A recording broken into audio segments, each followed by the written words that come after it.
culture régionale.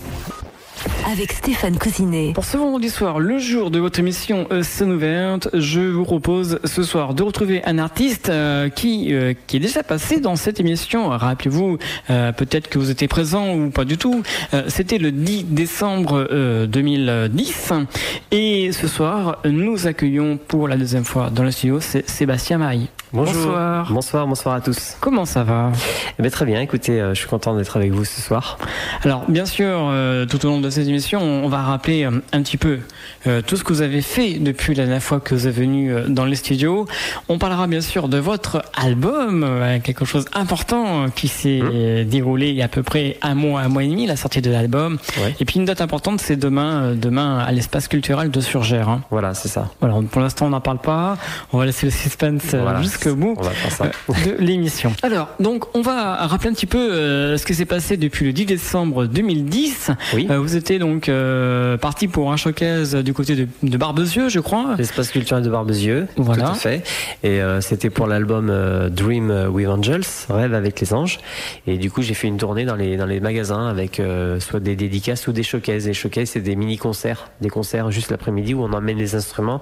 Et du coup, on fait découvrir la façon de composer ce style de musique. Bien sûr. Et on peut voir en vrai et rencontrer les gens. Moi, c'est surtout ça, c'est rencontrer les gens, parler avec les gens et savoir quel public on touche, quelle clientèle on peut toucher avec ce genre de musique.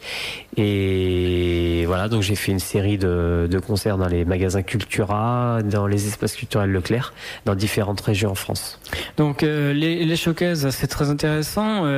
Donc vous en faites assez souvent. C'est la composition avant tout qui prend 80% de mon temps et l'interprétation en public. Bien sûr. C'est ça, c'est très important de se montrer pour se faire connaître et de se faire un nom dans le milieu de la relaxation et de la musique d'ambiance, qu'on va dire.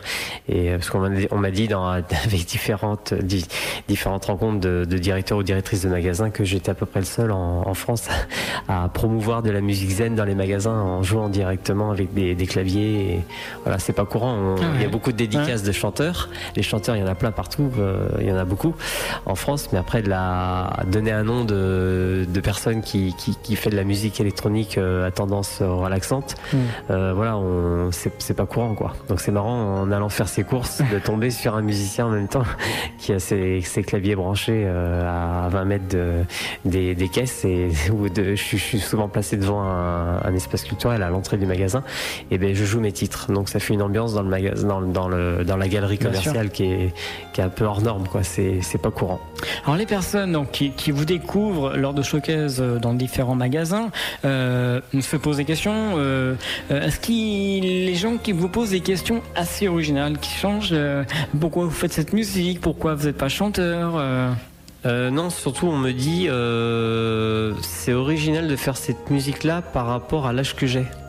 Ouais. Parce qu'en fait, comme j'ai une trentaine d'années et du coup, c'est plus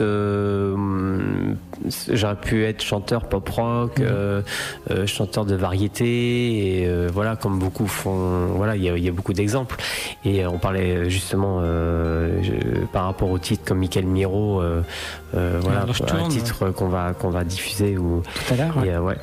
Et donc c'est plus à l'inverse, les gens s'attendent pour la musique de relaxation, de la musique d'ambiance, à des personnes plus âgées, beaucoup plus mûres que moi.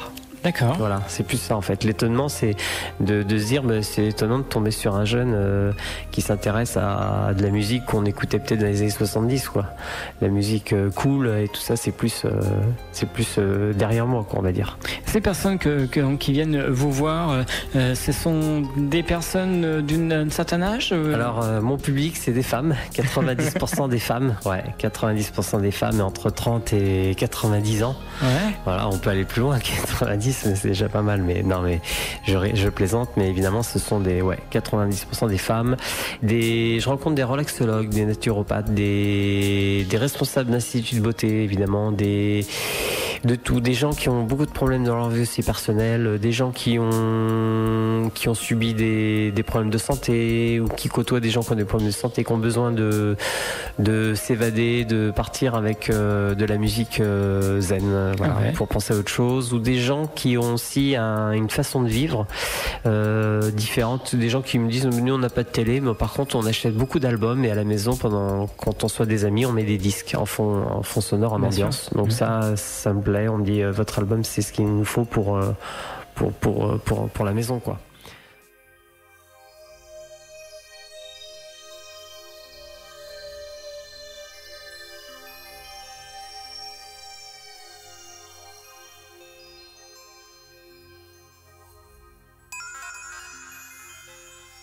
Et justement dans les jeunes qui faire de la promotion d'albums de musique zen, par contre ça n'existe pas.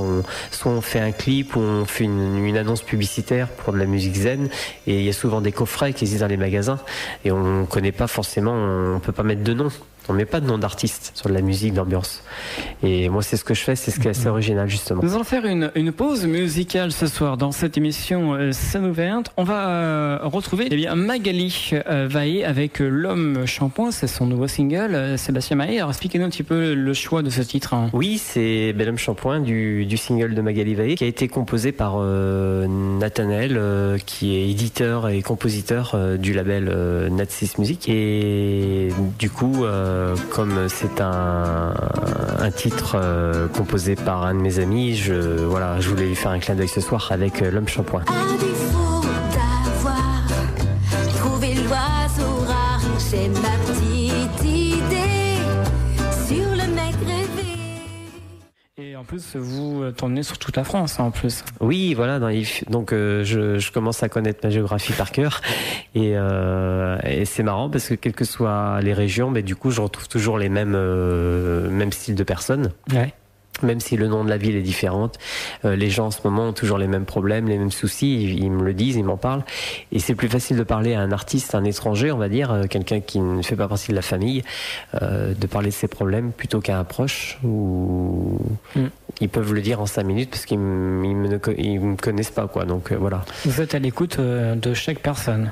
Mais oui, c'est ça. C'est souvent le cas pour les artistes. On écoute beaucoup et on s'imprègne de tout ça aussi pour ceux qui font des films ou qui écrivent ou qui font de la musique. On est une sorte d'éponge. Est-ce que les personnes que vous rencontrez lors de différentes showcases vous demandent de venir pour faire présenter votre musique, je sais pas, dans un comité des fêtes ou autre Ah oui, après je peux être amené à faire de la musique après la musique plus électronique, plus rythmée, pour des feux d'artifice, des fêtes locales, ou même jouer dans un restaurant. Ça m'arrivait, ouais. Cet album s'appelle Arc-en-Ciel, un album qui est sorti depuis le 5 août de cette année. Alors expliquez-nous un petit peu comment vous avez décidé de faire déjà un deuxième album et comment avez-vous choisi les titres? Alors, Arc-en-Ciel, ça c'est un disque, après c'est une autoproduction. Après c'est un projet qui me tenait à cœur de sortir quelque chose, un mélange entre la musique électronique, ce que je fais depuis que je suis adolescent, et la musique de relaxation, d'ambiance, puisque c'est mon univers, donc je peux pas quitter cet univers-là. Et pour faire évoluer un petit peu ma façon de composer, je voulais rentrer dans un autre créneau, l'électro-zen. On va appeler ça l'électro-zen ce soir. Donc c'est tout dit dans le mot. Électro-zen, c'est du zen et de l'électronique.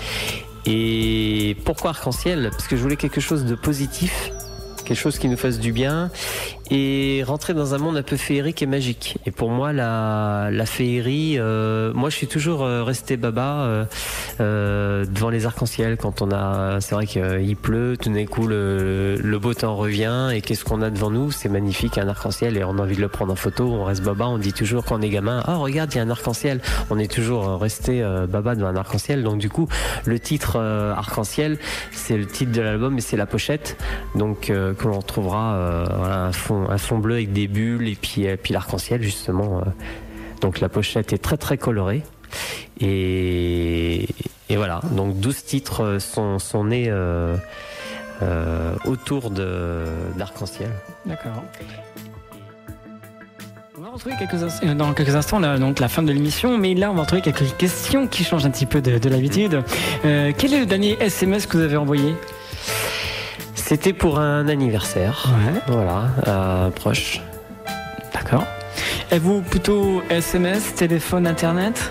Je suis très internet quand même. Ouais, très plus internet que SMS. Je passe plus de temps à parler justement avec les gens sur Facebook et puis à regarder tout ce qui sort justement à regarder des clips et tout ça pour être informé de tout ce qui sort en livre, en film et tout ça sur YouTube ou revoir des émissions que j'ai loupées surtout.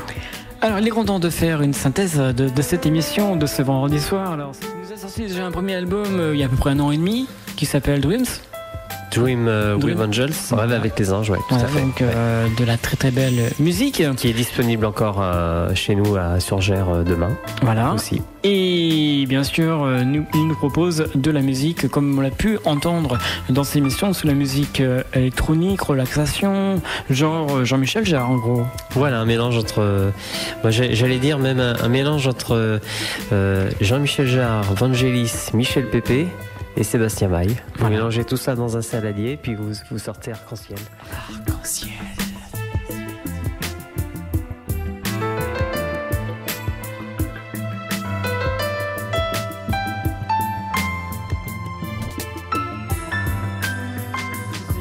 Maintenant, il faut aller le voir et il sera ravi de vous recevoir, de parler avec lui de la musique qu'il propose. Bientôt la fin de cette émission scène ouverte, comme chaque vendredi soir, vous le savez, de 20h à 21h. Et on termine avec un artiste que vous connaissez, c'est Jean-Michel Jarre, et un titre qui s'appelle Théo NTA. Alors Théo et Théa, évidemment, il fallait faire un petit clin d'œil à mon maître, Jean-Michel Jarre, évidemment, que je suis depuis très très très très longtemps. Et Théo Théa, c'est une musique un petit peu plus dense, voilà, pour mettre une note finale à cette soirée musicale. Et on parlait de musique électronique, donc voilà, TOTA c'est la musique électronique par excellence, aussi bien pour les clubs et puis ce soir pour LNFM. En tout cas, merci beaucoup Sébastien d'être venu ce soir dans les studios d'LNFM pour nous présenter le 2e album, et on vous souhaite une très très bonne continuation. N'oubliez pas qu'on se retrouvera à Surgères, vous à Surgères exactement au centre de Claire, à l'espace culturel. Ça sera donc le 10 septembre à partir de 14h30. Demain, c'est tout à fait. Merci beaucoup pour votre invitation.